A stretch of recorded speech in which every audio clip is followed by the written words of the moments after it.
সাবরুম মহকুমার অন্তর্গত সাতচাঁদ সমষ্টি উন্নয়ন আধিকারিকের কার্যালয়ের কনফারেন্স হলে বুধবার অনুষ্ঠিত হয়ে গেল এক গুরুত্বপূর্ণ গ্রামসভা।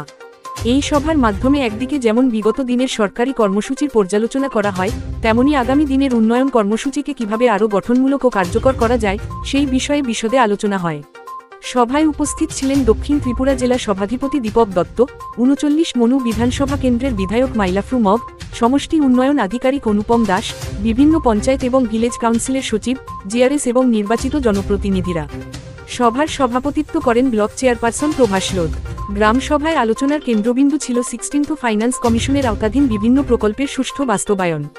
বিধায়ক মাইলাফরু মগ তার বক্তব্যে ভিলেজ কাউন্সিলগুলির পিছিয়ে পড়া অবস্থা তুলে ধরে বলেন, ভিলেজ কাউন্সিলগুলিকে উন্নয়নমূলক কর্মকাণ্ডে আরও সক্রিয় হতে হবে। সরকারি সুযোগ সুবিধা যেন মানুষের কাছে ঠিকভাবে পৌঁছে, সে বিষয়ে সচেতন থাকতে হবে সকলকে।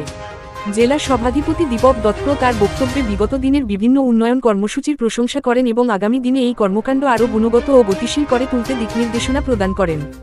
সভায় বিশেষভাবে সম্মানিত করা হয় সেই সব পঞ্চায়েত ও আধিকারিকদের, যারা সরকারি নিয়মনীতি অনুসরণ করে নির্ধারিত কাজ যথাযথভাবে সম্পন্ন করেছেন। ই অফিস ব্যবস্থাপনায় সফলতা অর্জনকারী পঞ্চায়েত সচিবদের পুরস্কৃত করা হয়, একই সাথে সম্বর্ধনা দেওয়া হয় ব্লক এলাকার প্রকৌশলীদেরও। সমষ্টি উন্নয়ন আধিকারিক অনুপম দাস সভায় বলেন, উন্নয়নের পথকে সুগম করতে হলে জনপ্রতিনিধি, প্রশাসনিক আধিকারিক এবং স্থানীয় জনগণের মধ্যে সমন্বয় অত্যন্ত জরুরি। আগামী দিনে আমরা এই সমন্বয়ের মাধ্যমে আমাদের লক্ষ্য পূরণের পথে এগিয়ে যাব। সভা শেষে সভাপতি প্রভাস লোধ তার ধন্যবাদ সূচক বক্তব্যের মাধ্যমে সভার পরিসমাপ্তি ঘোষণা করেন।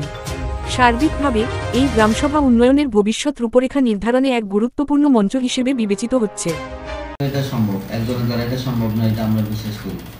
আমার আবেদন থাকবে জনপ্রতিনিধি যারা রয়েছে, পঞ্চায়েতের প্রধান যারা রয়েছেন, উপপ্রধান রয়েছেন, মেম্বাররা রয়েছেন, সচিব এবং জিআরএস, আপনারা একই পরিবারের সদস্য হিসাবে যে পঞ্চায়েতের মধ্যে আপনারা রয়েছেন, পঞ্চায়েতটাকে পরিবার মনে করেন, পরিবারের সদস্য সবাই মিলিতভাবে পঞ্চায়েতটাকে কীভাবে উন্নয়ন করা যায় এই চেষ্টা আপনাদের করতে হবে।